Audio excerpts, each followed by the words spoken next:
Child mental health इतनी बड़ी problem है? थोड़ा सा जो स्ट्रेस होना चाहिए, इसको हम दो टाइप बोलते हैं स्ट्रेस के। एक होता है यू स्ट्रेस, एक होता है डिस्ट्रेस। पिछले 4-5 सालों में कितना इंक्रीज देखा है ऐसे मेंटल स्ट्रेस इश्यूज में या मेंटल डिसऑर्डर्स में? एवरी 4 to 5 पीपल में से 1 या 2 persons are suffering from some kind of mental health concern. एक स्टडी में मैं पढ़ रही थी कि 1 out of every 68 kids maybe worldwide is an autistic kid. तो ये इंक्रीज इतना क्यों है इन ऑटिज्म?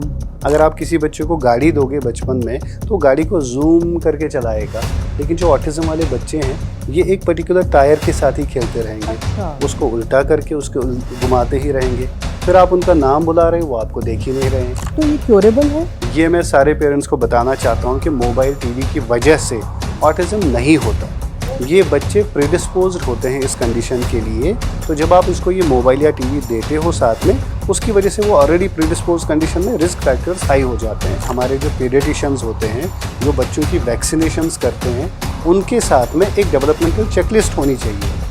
3 महीने का बच्चा आया, आपने वैक्सीन लगा दिया, उसी पे आपने टिक कर दिया, does he smile back, gives me social smile और not, does he track objects, मैंने साथ में ऑब्जेक्ट रखा, पीडियाट्रिशियन ने भी देख लिया, उन तीनों को टिक भी कर दिया। अगर एक नहीं आ रहा तो लाल झंडी है हमारे लिए। तो ये मैंडेटरी क्यों नहीं हो सकता कि आप एक साइकोलॉजिस्ट या आप किसी न्यूरो डेवलपमेंट वाले डॉक्टर के साथ उसका एक अपॉइंटमेंट चेकअप कराओ? खर्चे लगते हैं, फाइनेंशियल वायबिलिटीज इतनी नहीं होती हैं। कितने तरीके के ऑटिज्म होते हैं? 2013 से पहले ऑटिज्म के अलग अलग क्लस्टर, अलग अलग टाइप्स थे, जिसको हम बोलते थे PDD-NOS, रेट सिंड्रोम था या फिर बाकी सारी चीज़ें थी।